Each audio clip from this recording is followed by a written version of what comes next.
Hello Internet.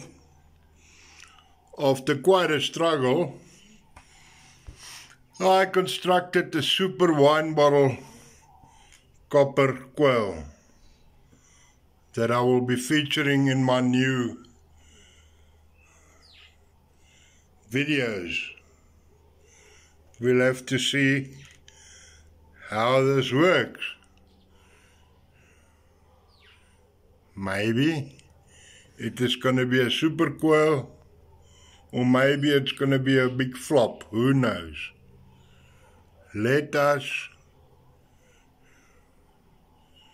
see what the future will bring for this wine bottle, empty wine bottle. Empty wine bottle and a whole lot of copper wire. Maybe this will become another super coil or not at all. Who knows? Thank you and good afternoon.